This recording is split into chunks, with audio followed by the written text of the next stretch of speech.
si bule ini dia ngomong keras-keras setengah mati ya. Ini si orang Indonesia benar-benar nggak tahu terima kasih, alamnya dikasih begitu indah sama Tuhan tapi nggak dijaga. Pas Efsektif ini berkembang, lalu ada masukan dari komunitas kayak gitu untuk mengut-mengut sampah, ya kita keinget masa lalu kita ngedaki gunung kan.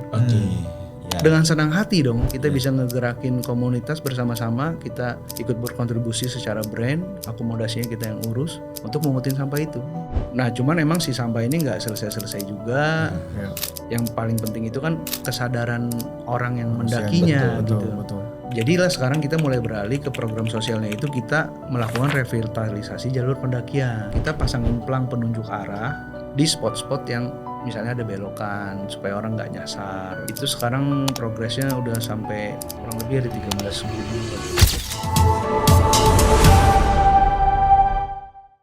Halo Sobat Founder, para pemirsa dimanapun berada, ketemu lagi dalam program podcast Founder Story by AHA Commerce, yang mana podcast ini bertujuan untuk memberikan para pemirsa Founder Story semuanya, di mana akan mengetahui seluk-beluk bisnis bukan hanya dari angka, pencapaian ataupun statistik belaka, tapi kita akan mengupas dari hal yang jarang diangkat, yaitu latar belakang sosok manusianya, yaitu para pendiri dan orang-orang yang membangun bisnis dari awal, yang mana tentunya banyak sekali lika-liku yang telah dihadapi hingga bisa memiliki bisnis yang berdiri tegak dan besar hari ini. Dan bersama saya Randi Tunggeleng, bersama rekan saya Andre Chow, kita akan mengupas hari ini dari sebuah bisnis yang bernama Efsektif, yang mana foundernya masih sangat muda, tapi produknya bahkan kiprahnya benar-benar bisa memberikan kita banyak pelajaran dan inspirasi. Langsung saja kita sapa narasumber kita hari ini, Ko Hadi Utama. Apa kabar, Ko? Baik. Luar biasa. Terima kasih sudah hadir di podcast Founder Story. Thank you udah diundang. Segar sekali rasanya ya. Itu semangat mudanya nular banget ini. Seperti apa, Ko Hadi, kalau boleh bercerita? Efsektif ini ya, kita tahu sebuah brand tentang pelengkapan olahraga, hiking, yang namanya sudah banyak diketahui masyarakat. Tapi tentunya yang banyak orang belum tahu adalah seperti apa ini dimulai. Apakah memang lahir dari seorang pecinta outdoor, atau memang keturunan seorang pengusaha, atau bagaimana bisnis ini dimulai dan seperti apa? Bisa diceritakan latar belakang dari Ko Hadi sendiri seperti itu. Latar belakang ya, kita kalau pendidikan ya berarti dari SMA saya sekolah di Semak 5 BPK Penabur. Lalu saya kuliah di Atmajaya, ambil jurusan teknik industri. Tadinya itu kita ambil teknik industri soalnya orang tua punya pabrik. Jadi kita pikir kita tinggal lanjutin nih, enak nih gitu. Orang tua itu usahanya produksi boneka. Cuman kan kalau ngelihat zaman sekarang udah nggak relevan ya jualan boneka ya kan, orang-orang udah mainnya gadget semua gitu ya. Jadi udah redup lah, udah sunset lah gitu. Jadi jadi film terbaru sekarang nih. Tergantikan dong. Iya betul. Jadi dari produknya aja udah nggak relevan. Jadi anaknya ini harus bikin usaha sendiri lah ibaratnya gitu. Jadi kita kuliah teknik industrinya ya kepake nggak kepake lah. Jadi kita mulai usaha ini udah dari 2008 bareng sama Cici berdua. Tadinya itu kita jualan produknya masih no brand ya, belum ada Efsektif jadinya. Oh, no brand. No brand ya, nggak ada brandnya. Kita nama tokonya itu dulu Elf Shop. Di mana tokonya, Pak? Dulu tuh bukan toko, sorry, kan kita masih sambil kuliah ya. Masih sambil sekolah, bahkan Cici saya yang kuliah. Itu di Kaskus. Jadi di Kaskus tuh saat itu masih terkenal banget forum jual beli. FJB ya. Iya. Main nggak? Iya, tahu ya. Iya kan? Makasih pakai cendol, pakai bata merah gitu ya. Nah itu jadi identik banget tuh kalau yang belakangnya shop itu maksudnya online shop lah saat itu. Kata-kata online shop itu baru muncul tuh tahun-tahun segitu tuh. Iya.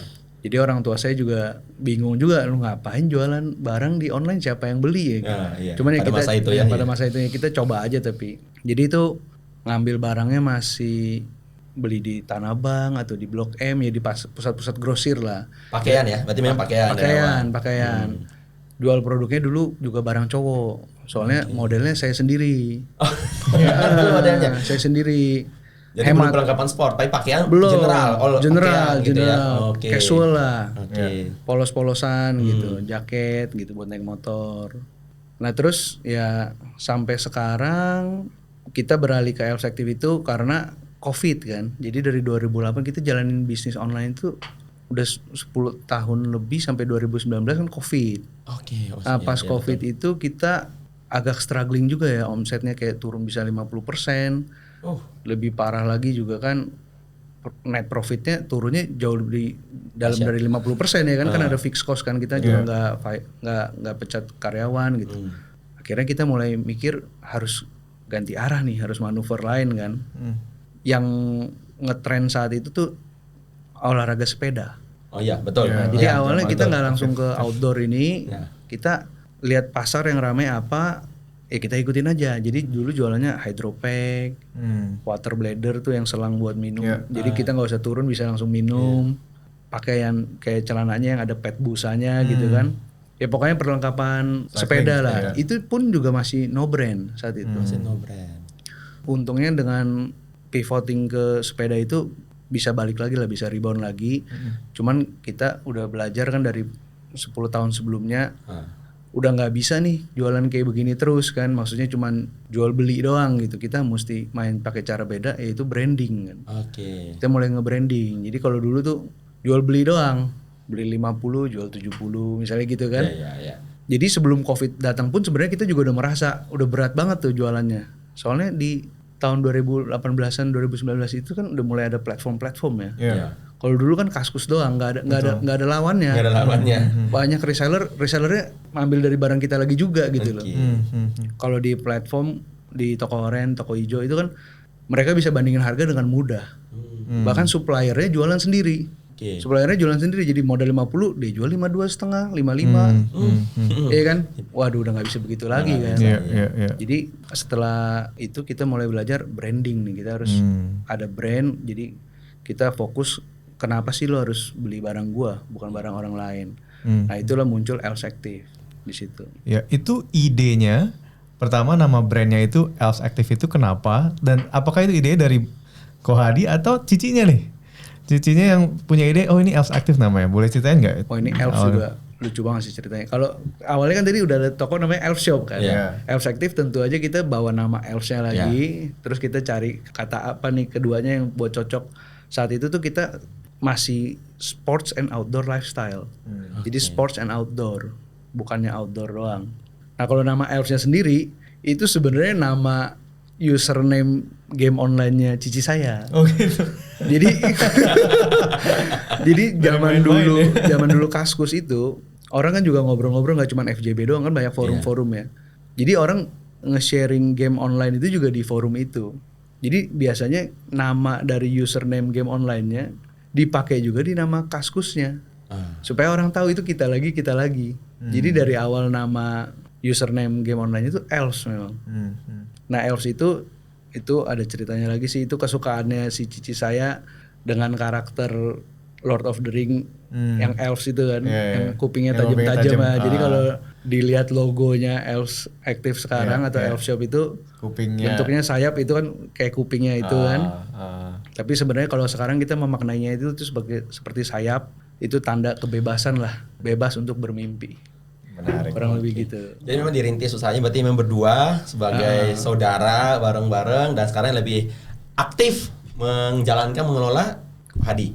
Betul. Gitu. Cicinya sebagai cici saya juga masih kerja juga, cuman dia memang pencinta outdoor banget ya. Jadi dia pergi-pergi ke tempat-tempat yang kita juga nggak tahu lah, ke Galapagos kayak atau apa.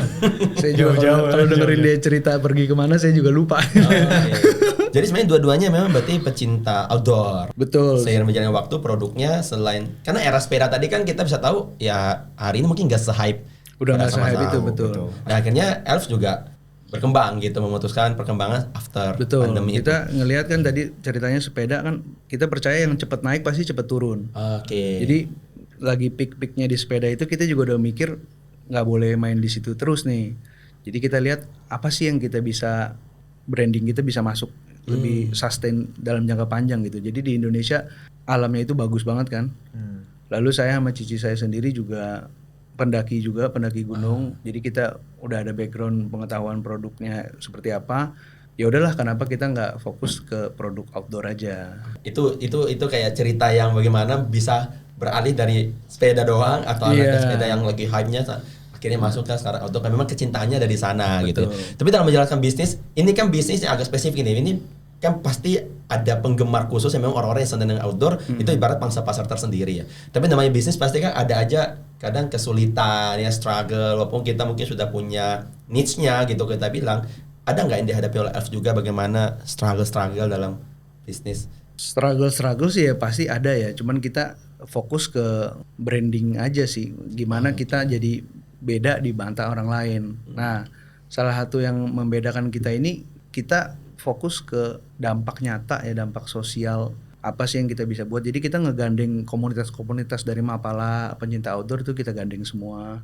Jadi kita ngejalanin bisnisnya dari masukan mereka juga gitu loh. Jadi Elf Active ini kan tadinya saya cerita outdoor and sports lifestyle gitu kan. Nah, gara-gara teman-teman komunitas ini antusiasmenya juga bagus, jadi si Elf Active ini itu kita fokusin ke outdoor aja.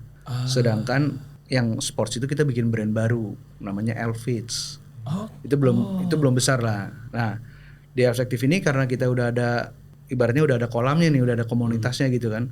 Apa sih yang kita bisa bantu? Nah, jadi kita ada aksi operasi bersih-bersih sampah bareng si komunitas ini. Nah, jadi mungkin teman-teman yang dari komunitas juga jadi lebih punya ikatan ke brandnya kan, nggak cuman nih brand cuman jualan doang, cuman nempel merek doang. Kita menghindari hal itu sih. Bersih sampah di mana? Di gunung pernah, di Gunung Gede itu sama Mapala Arca Buana namanya. Kita juga pernah bersih sampah di Pulau Seribu. Apakah melatar belakangi Ko Hadi berpikir, oh ya kita harus ambil aksi nih untuk bersih gitu? Tentu aja tadi ini kan masukan dari Mapala ya.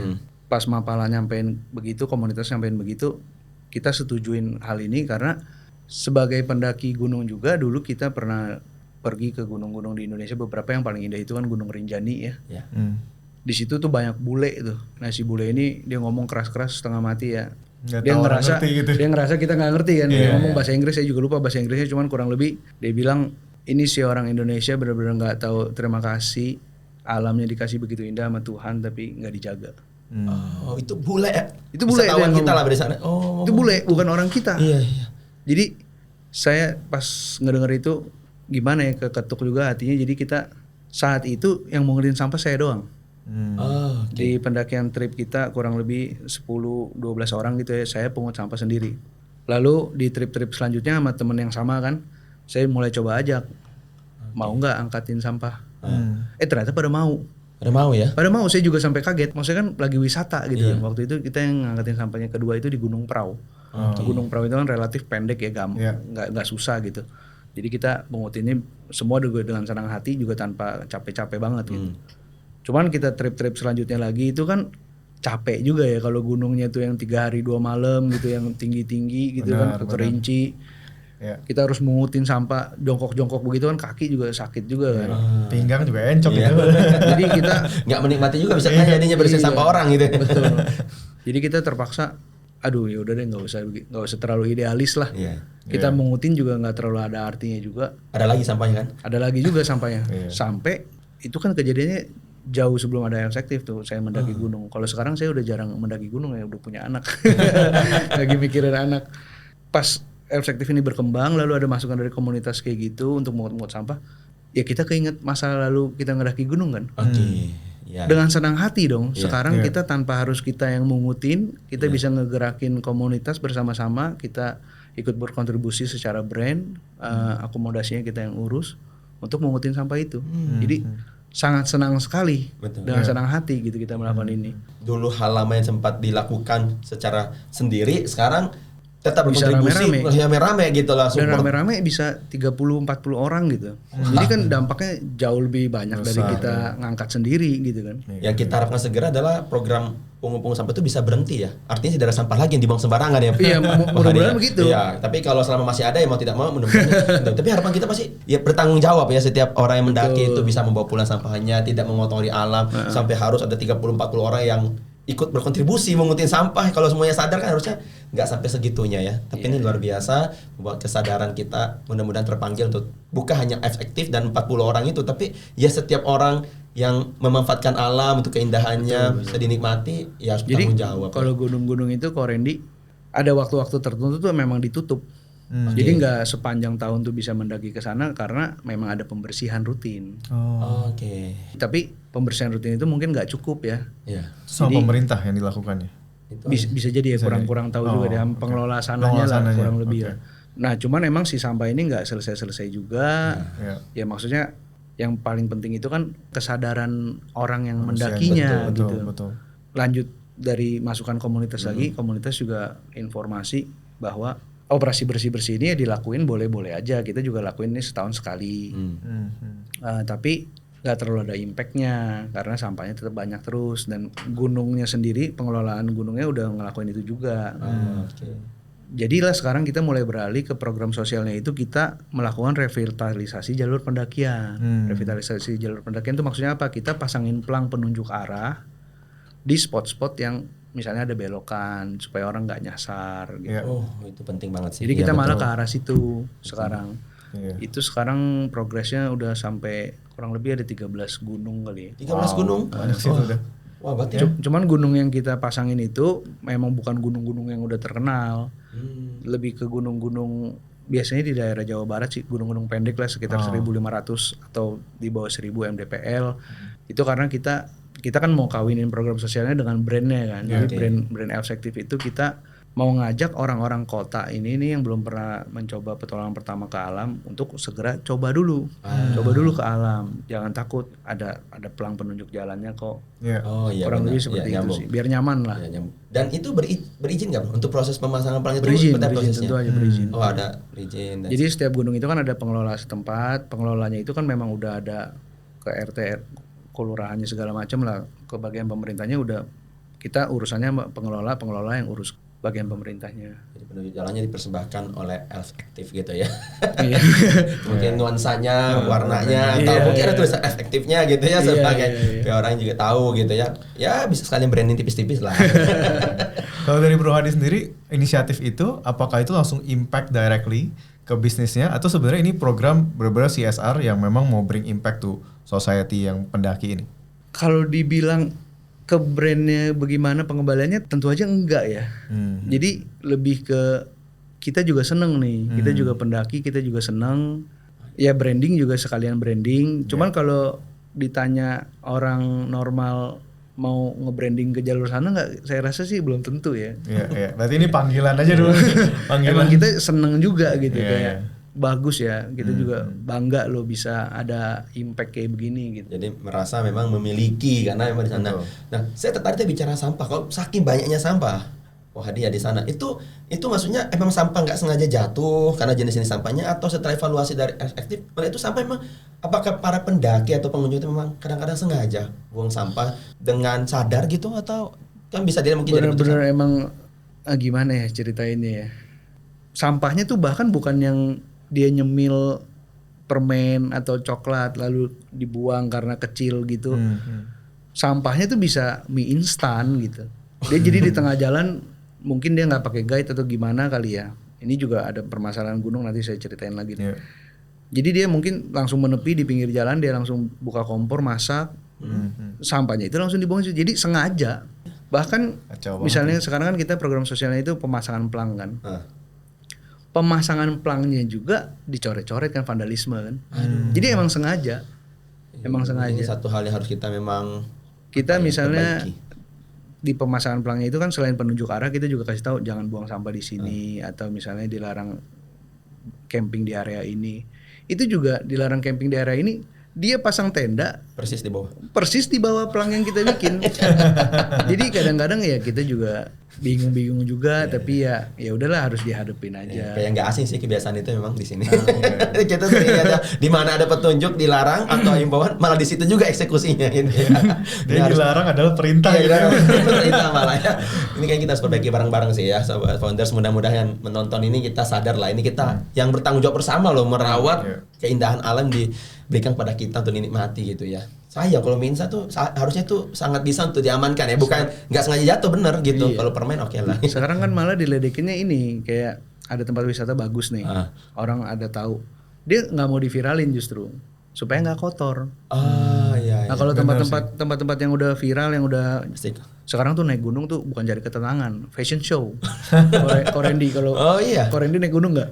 Saya Pernah naik gunung nggak? belum. Belum ya. Jadi kalau dulu Nanti kita kalau diajak efektif boleh lah. boleh. Kita ada pendakian bersama juga kok. Oh, oke. Jadi kalau dulu naik gunung tuh kita cari ketenangan. Oke. Kita udah penat banget di kota, kita cari ketenangan. Kalau sekarang tuh kalau bisa sih saran saya jangan weekend ya. Rame banget. Rame banget, ngantri. Oh, Jadi di jalanan kota udah macet naik mobil, naik motor, di gunung ngantri lagi jalan kaki. Berarti upaya yang dilakukan efektif berhasil. Yang tadi kan mengajak para pemula untuk mencoba. Dan banyak yang coba sampai antri. Sampai antri. Tapi masih ada idiom ini nggak sih? Dulu saya pernah dengar sekilas, nggak tahu nih kalau Anda pendaki ya. Katanya justru nggak perlu plang. Nah iya, itu tadi saya juga mau lanjut ke situ. Jadi iya. tempat wisata yang baru ini jangan diviralin, jangan dibuang sampah. Iya. Soalnya kalau yang udah viral itu nggak usah ngeliatin plang. Kita liatin sampahnya aja di mana, nggak bakal nyasar. Iya. Masih ada begitu ya? Masih begitu. Masih begitu Jadi ya? kita ini kalau udah mulai bersih nih, mesti nengok kiri kanan nih. Kayaknya gue salah belok. Oh, kalau ketemu jalur yang bersih malah berarti tanda bahaya. Iya, Berarti begitu. kayaknya agak salah nih. Agak salah. Kalau sampahnya ada berarti orang lewatin tadi. Berarti nih. orang nggak lewat situ. Nggak lewat situ. Ya, kalau jalur orang lewat pasti kotor. Aduh, ini lucu sekaligus menyedihkan sebenarnya. Iya. Ya mudah-mudahan dengan adanya pelang efektif itu nggak perlu lagi. Yang manual dan tradisional itu yang berupa sampah tadi. Iya. Nggak usah Mudah-mudahan nggak usah lagi. Ya Iya. orang nggak akan nyasar kok. Mungkin dulu kita anggap aja lah itu niat baik Dia orang. niat baik. Ya, kita positifnya aja. Iya. Tapi saya yakin ya itu hanya lelucon yang bagaimana orang merasa sampai sampah bisa jadi patokan. Aduh menyedihkan sebenarnya. Menyedihkan banget. Ya pelan-pelan lah diedukasi bersama lah. Jadi selain sampah, pelang, ada lagi yang dilakukan untuk para kaum-kaum yang memang senang dengan dunia outdoor gitu. Jadi kalau pelang ini kan kita udah gunung yang ke-13 ya. Saya juga lupa sih namanya, ada Gunung Rungking, Bungrangrang, Sangar. Ada banyak lah, saya juga lupa. Boleh titip komentar tuh yang pernah lihat pelang dari efektif di bawah nanti. Gunung mana aja. Nah cuman pelang ini juga kita udah mulai ngerasa impact-nya juga nggak terlalu terasa banget kan. Makanya kita tahun ini kita lagi bikin toilet justru. Toilet ya. Jadi kita ngerasa audiens kita kan tadi kan pemula ya, Bro Andre. Jadi pain point-nya si pemula ini nih, orang kota ini kenapa sih nggak mau naik gunung untuk pertama kalinya kan karena kalau yang gue tangkap sih selalu karena kotor. Betul. Gue mau gimana mandinya. Nah jadi kita coba untuk siapin toilet. Nah toiletnya ini tapi di base camp ya. Jadi di base camp bukan di atas gunung. Di gunung mana? Kok ada yang ini kan baru pertama ya? Baru pertama di Gunung Sangar. Gunung Sangar. Ini lagi on progress. Di Bandung on progress. Mudah-mudahan kalau nggak ada kendala Agustus ini kita bisa peresmian lah. Agustus 2026. Mudah-mudahan ya, jadi bisa bermanfaat. Base camp. Berapa dibikin? Totalnya itu dia satu bangunan tapi jadi ada 3 kamar mandinya. 3 roomnya ya. Lalu ada 1 ruang terbuka yang buat bilas-bilas doang. Bilas. Jadi maksudnya cukup nyaman sih. Penasaran juga, kan tadi kan program CSR gitu ya. Nah, waktu Kohari di sini launch Elf Active, itu kan pasti banyak juga brand-brand yang sudah existing. Outdoor gear, ya kan, sportswear kayak gitu, baju-baju olahraga. Apa yang membedakan Elf Active sendiri gitu? Apa yang kira-kira dibuat, oh ini khas Elf Active? Nah itu boleh ceritain nggak? Kalau brand outdoor sih sekarang nih tahun 2026 ya, kemarin bulan lalu juga baru ikut Indofest ya. Jadi udah banyak banget sih pilihan beragamnya sih. Jadi kita juga ikut seneng juga sih, maksudnya pembeli bisa milih dari berbagai macam sumber gitu ya. Cuman kalau apa yang ngebedain kita lebih fokus produknya ini untuk pemula. Jadi harganya saya bilang sih masih sangat terjangkau. Jadi dibanding teman-teman ngeluarin budget ekstra untuk mencoba hobi baru yang belum tentu dijalanin terus. Soalnya misalnya kalau dulu saya demen mendaki juga palingan sempet mendakinya kan palingan setahun 2-3 kali doang, bukan yang sering banget gitu kan. Kita kan juga ada kegiatan lain kan, kita juga sambil kuliah atau sambil kerja gitu kan. Dan masalahnya belum tentu juga lu terusin lagi kan. Nah, jadi kalau Elf Active ini positioningnya kita mau jadi pintu pertama untuk lu cobain. Kegiatan outdoor itu. Kayak main padel aja kan raketnya ada kelas-kelasnya. Sama mungkin kayak gitu kan ya. Benar-benar ya. Kita sih nggak pernah bilang kalau udah expert harus pakai brand kita ya. Kalau lu suka, lu udah coba, lu suka, kita thank you. Kita usahain yang terbaik, kasih kualitasnya. Tapi kita juga sadar kalau banyak brand-brand memang yang fokusnya udah technical banget gitu. Kalau kita nggak ke arah sana sih. Memang positioning lah, ada niche-nya, dan memang setiap bidang atau setiap hobi itu ada FOMO-nya juga. Jadi ada memang benar tadi ada yang cuma ikut di awal terus nggak terusin lagi dan pasti ada yang lanjut gitu. Dia semua bidang ke padel tadi disebut terus sebelumnya sepeda dan semuanya ya. Mudah-mudahan gunung ini ya nanti bisa banyak dan banyak bisa bertahan juga masa menikmati outdoor yang indah ini ya. Dan kalau bicara kembali ke bisnis nih Ko Hadi juga kalau kita lihat kan tadi pasti ada tantangan, ada yang bisa dihadapi dan sudah diselesaikan. Terus berawal kan dari Kaskus, berarti memang sudah langsung melirik online sejak awal. Nah, sekarang hadir pasti ke marketplace ya, kita bilang sekarang sudah zamannya marketplace. Ada tantangan nggak sih ketika beralih? Ada perubahan juga nggak dari kebiasaannya pembeli atau itu ketika masih di Kaskus dan sekarang di marketplace gitu di era sekarang gini? Kalau dari sisi pembeli sih sebenarnya pembeli lebih diuntungkan ya dengan ada marketplace ini ya. Oke. Kalau dari sisi pembeli diuntungkan pasti karena kalau di Kaskus itu kan pembeli langsung transfer ke kita. Trust issue juga kan. Oh iya betul. Di Kaskus itu juga misalnya udah nyelesain masalah itu dia bikin rekber, rekening bersama. Kasus juga itu kan. Rekber maksudnya nggak bertanggung jawab lah rekbernya itu. Lalu dulu kan masih bayar ongkir ya. Kalau sekarang kan semua free ongkir. Kalau tantangan dari sisi penjual, kita sih juga dengan kehadiran marketplace tentu saja pasti jauh lebih berkembang daripada zaman dulu jualan di forum jual beli di Kaskus itu. Tapi permasalahannya jadi ketergantungan ya saya rasa. Ketergantungan karena misalnya kita pengen buka channel-channel penjualan lain, misalnya kita punya toko offline, kita mau jual di website sendiri. Nah itu agak kesulitan saya rasa sih saat ini di sana. Karena kalau fee marketplace kan naik terus ya. Sekarang udah 20%-an lebih kan. Kalau saya rasa sih saya punya teori sendiri, pasti suatu hari sama kayak Dep Store. Jadi kalau di Dep Store itu kan 32-33%. Jadi sekarang nih masih murah sebenarnya. Masih murah, udah pada gelagapan aja itu sebenarnya masih murah. Jadi suatu hari saya rasa bakal ke 33%. Jadi kan lapangan tandingnya sama tuh online sama offline kan. Masalahnya ini kan kita dimanjanya udah terlalu lama kan. Itu kan yang jadi masalah. Dulunya kan gratis. Kalau dari dulu lu muncul 20% kan orang nggak kaget. Dulu gratis, sekarang 20%, jadi orang merasa berat. Tahun-tahun ke depan pasti naik lagi. Jadi kan kita berusaha supaya marketplace ini bukan jadi ujung tombak satu-satunya kan. Kita mau marketplace ini salah satu channel penjualan doang. Kita harus ada channel-channel penjualan lain. Cuman channel penjualan lain misalnya kita bikin website sendiri. Ya kesusahannya adalah sampai sekarang si marketplace itu bayar 20%, dia kan masih subsidi ongkos kirim. Subsidi ongkos kirim gimana ya ngitungnya? Misalnya harga kita 100.000. Promo ongkos kirim itu kita cuma bayar 6%. 6.000 kita bayar. Yang dia subsidi sampai 20.000 ke daerah Jawa. Berarti kita kan cuma bayar 6.000 itu tadi. Sekarang kita mau pindahin ke website 100.000. Pembeli yang sama beli di Bandung 20.000 kita harus tanggung dong. Buat nalangin ongkos kirimnya aja, lu udah harus bayar 20.000 dibanding 6.000. Jadi sangat strugglingnya di situ lah. Kita jadi kayak berketergantungan gitu. Ya karena ya mereka kuat, jadi mereka ya itulah memang karena mereka juga memindahkan dulu kan bagaimana kebiasaan pembelian offline ke online, mereka harus memberikan satu hal yang orang itu mau. Betul. Makanya dari sisi pembeli sangat diuntungkan. Dan dari penjual mungkin juga karena murahnya ongkir oleh pembeli jadi mau bertransaksi gitu kan di marketplace gitu karena mereka pikir ya udahlah sampai. Masalahnya tadi dia kan tadinya gratis. Jadi banyak orang tuh yang banting-bantingkan harga. Dan banyak orang masih terlena sama masa lalu kan, selalu kan begitu kan. Jadi kita di sini kita ngelakuin branding, ngejaga value brand kita, sedangkan orang-orang lain tuh buangin barangnya terus gitu loh. Obral barang tuh diobral-obral. Nah, struggle-nya juga mungkin di situ kali ya. Boleh ceritain juga nggak bro dari perjalanan Elves Active gitu ya, dari tadi kan Kaskus masuk ke marketplace, gimana caranya supaya benar-benar bisa berkembang di marketplace dan winning in marketplace gitu, boleh ceritain nggak? Kalau ditanya apa yang bikin winning sih, kadang-kadang saya sama cici saya ngobrol juga, kita juga bingung. Saya rasa yang paling penting tuh konsistensi aja sih. Jadi kalau ditanya kenapa Elves Active bisa di sini, ya karena kita udah ada dari 2008. Kita udah pemain lama. Jadi misalnya Shopee tahun berapa ya munculnya?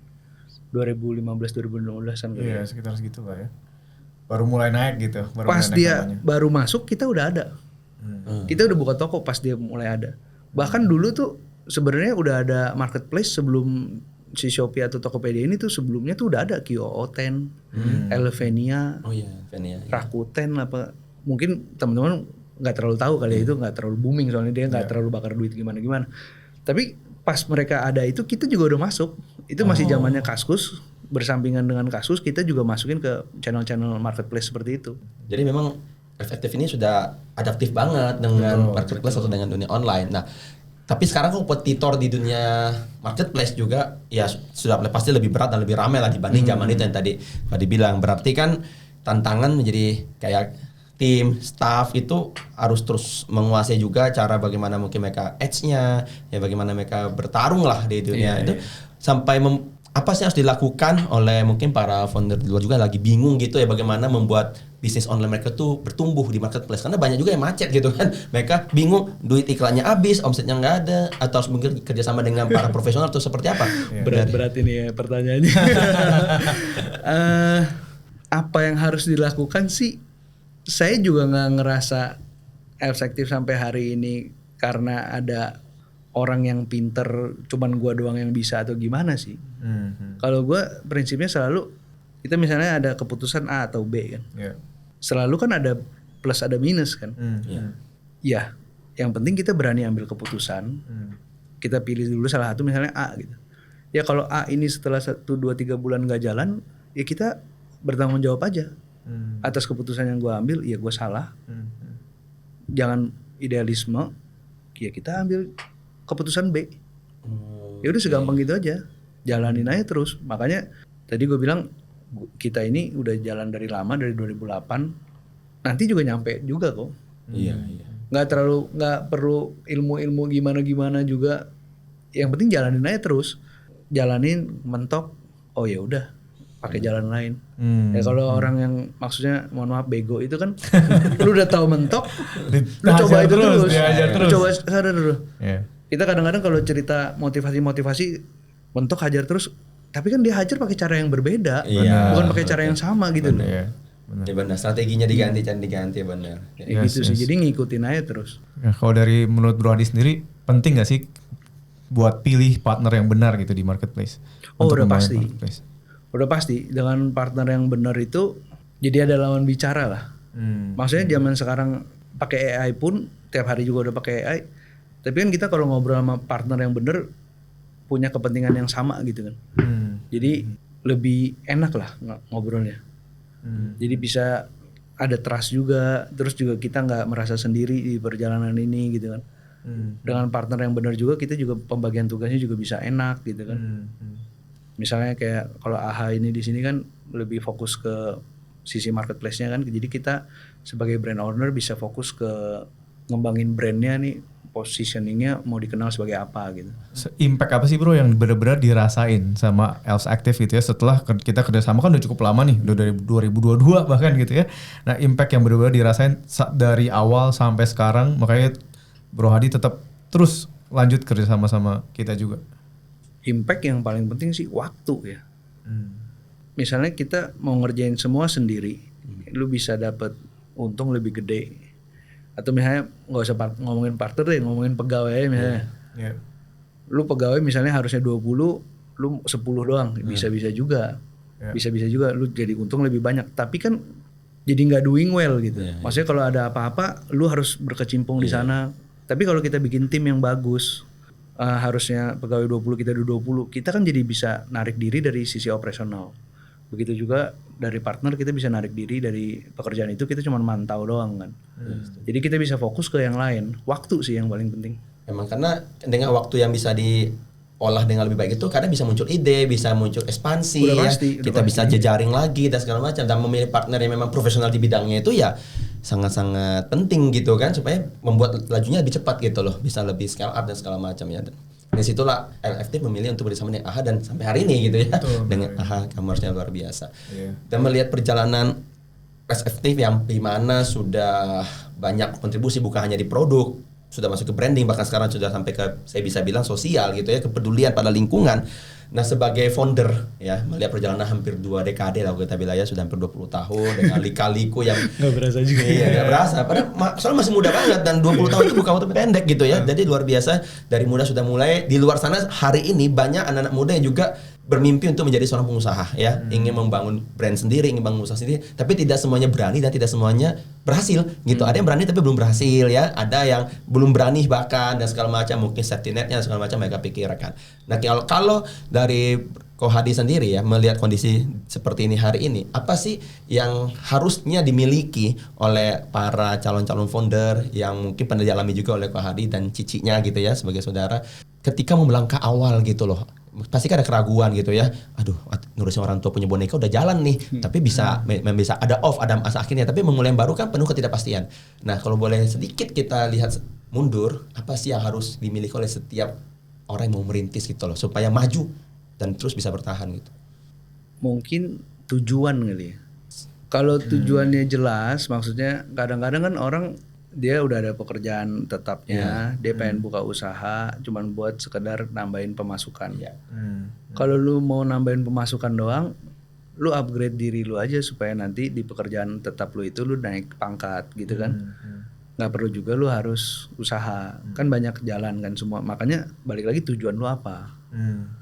Lalu kalau bisnis ini kalau bisa jadi dapatnya lebih banyak daripada lu kerja misalnya gitu. Ya kalau lu mimpinya ke situ, ya lu udah harus tahu dulu dong, lu dari awal lu rela berdarah-darah dulu. Belum tentu untung loh, bahkan rugi. Ini juga dulu ada ceritanya nih kan, kalau gua kan udah jualan di kasus itu tadi 2008 itu kan gua masih kuliah. Teman-teman gua belum kerja semua kan, masih anak kuliah semua. Waduh udah kayak berasa dewa bener gitu kan. Yang megang duit gua doang, ibaratnya gitu kan. Pas lulus kuliah, dia orang semua kerja. Gua lagi mengalami kerugian. Buka toko di Tanah Abang pernah, di Mangga 2 pernah. Di Tanah Abang nutup doang, di Mangga 2 tuh rugi. Rugi total. Jadi uang yang gua udah kumpulin hilang. Nah, lu berani nggak ambil resiko itu kan? Nah, kalau lu berani dan lu tujuan lu kuat di awal, lu tetap tahu goal lu mau kemana. Walaupun lu rugi kan lu tetap jalanin. Yang jadi masalah kan lu baru rugi sedikit, lu capek sedikit, lu pikir orang lain usaha enak, lu tujuannya nggak kuat, ternyata nggak sesuai yang gue pikirin, lu cabut, ya nggak bakal jadi. Yang paling penting tuh konsistensinya sih. Kalau lu kuat, tujuannya jelas, lu ambil keputusan terus, salah ambil lagi yang lain, pasti jadi kok. Nggak susah-susah banget sih saya rasa. Gimana cara Ko Hadi dari waktu masih muda, ya itu kan masih kuliah, itu bisa benar-benar ketemu, nah ini tujuan gue mau kesini nih. Makanya itu membuat persistensinya yang tadi rugi kayak gitu-gitu itu jadi gue mau terus. Nah itu gimana dari Ko Hadi? Ya jadi kita mendefinisikan tujuan itu juga bukannya tujuannya gue mau kaya, mesti ada angka-angka tertulis gitu kan. Jadi saat itu kan bokap gue juga masih ada usaha sendiri sebenarnya kan, gue pikir gue bisa santai-santai tinggal nerusin orang tua punya gitu kan. Cuman kalau enci gue kan udah lebih tua dari gue tuh, 5 tahun lebih tua dari gue. Dia jadi bisa ngelihat yang belum bisa gue lihat saat itu lah. Jadi dia tuh udah tahu bahwa bisnis orang tua kita ini udah mulai sunset. Jadi dia yang encourage gue sebenarnya untuk usaha lah maksudnya. Lu mau gimana? Nah jadi waktu itu dia hitungin tuh. Lu misalnya mau beli rumah bro. Rumah sekian miliar. Jadi dulu gue di akademik tuh nilainya lumayan bagus. Jadi gue pikir gue kalau kerja aja gue juga bisa survive aja. Dia misalnya anggaplah lu dapat bayaran bagus misalnya 20-30 juta misalnya. Kebeli nggak tuh rumah? Iya nggak bakal pernah kebeli. Nah, lu hitung dulu. Nah kalau lu udah hitung, lu baru akan tahu seberapa jauh lu akan berjalan. Ya kalau lu udah tahu perjalanannya jauh, ya satu-satunya cara kan lu jalanin aja. Betul. Nah itu juga sama kayak naik gunung tuh bro. Awalnya gue naik gunung seneng karena begitu. Kita jadi bisa belajarin diri kita sendiri. Perjalanan itu jauh. Lu nggak perlu ngebut, yang penting lu jalan aja terus. Nanti juga nyampe. Gitu sih kurang lebih. Dari setiap hal itu ada filosofi yang bisa dipetik dan dibawa ke dalam kehidupan kita ya. Orang yang senang naik gunung bisa mengambil perjalanan gunung ini yang penting dimulai dan konsisten berjalan. Pada akhirnya tujuan itu akan tercapai gitu kan. Bukan soal cepat atau adu cepat, bukan soal adu cepat gitu ya. Nah mungkin di bisnis juga demikian tadi ya, berarti ya udah lu ketemu tujuannya, tahu perjalanannya, petanya seperti apa, tahu nih rutenya gitu. Ya jalanin gitu ya. Dan akhirnya sampai, karena tadi memang pertanyaan itu menarik gitu, karena seorang anak yang teknik industri kok bisa, benar kata Ko Andre tadi, emang sudah dari awal mikirin mau jadi pengusaha.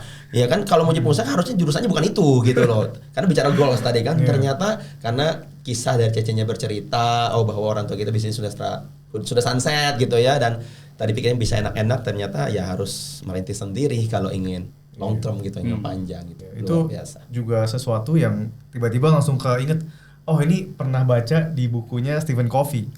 Dia kan Seven Habits of Highly Effective People.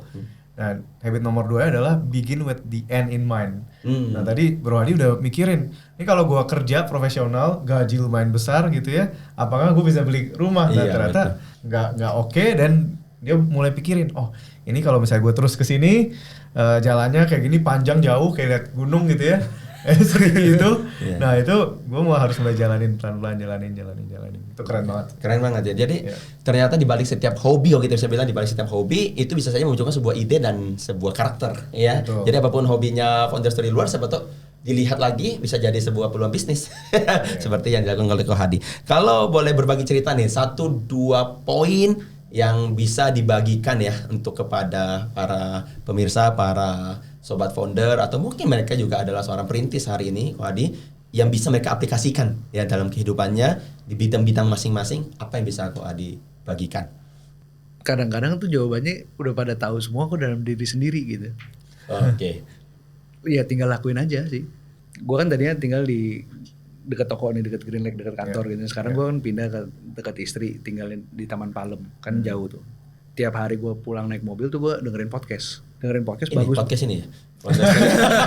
kan belum Iya, emang kali ini diundang kali ini. Lucu juga nih. Iya. Dengerin podcast, lu terlalu banyak informasi juga. Yang penting kan eksekusi gitu. Iya, betul. Yang penting eksekusi sih. Lalu kadang-kadang lu ngerasa gak sih misalnya lu dengerin podcast, oh iya gue tahu nih, bener nih yang dia ngomong bener nih.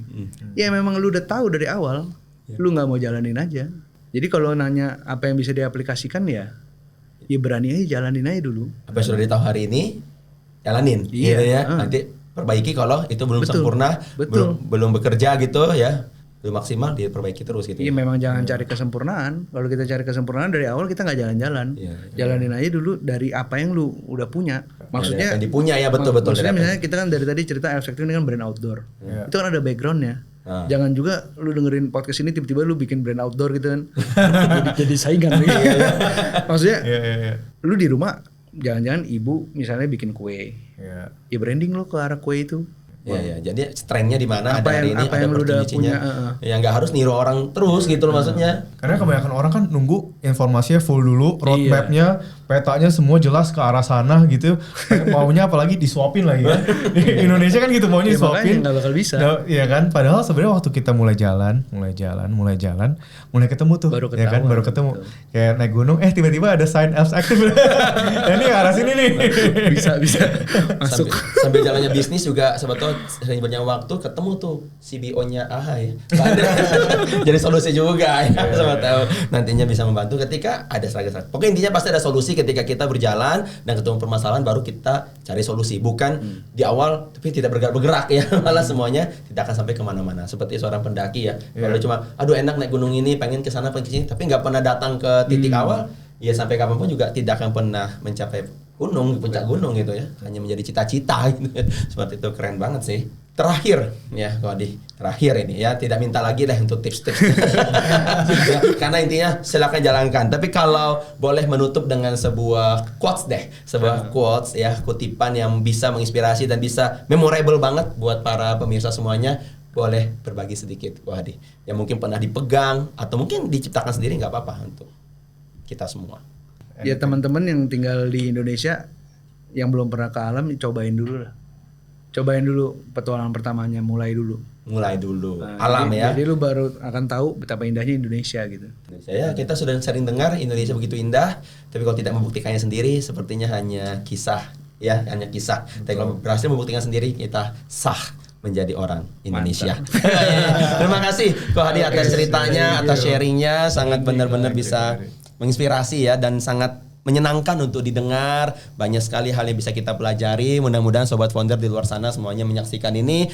Terus untuk melangkah apa yang sudah dimulai hari ini dijalankan. Kalau ada kendala, yakinlah akan ada solusi selama itu dicari. Jangan pernah untuk terlalu mudah menyerah. Seperti halnya ketika mendaki gunung. Ini bukan soal seberapa cepat, bukan soal siapa lebih cepat, tapi soal kapan kita tiba. Dan ketika tiba, maka keindahannya akan dirasakan oleh diri sendiri. Saya Randy Tunggeleng, dan rekan saya Andre Chow pamit undur diri. Sampai jumpa di podcast Founder Story berikutnya.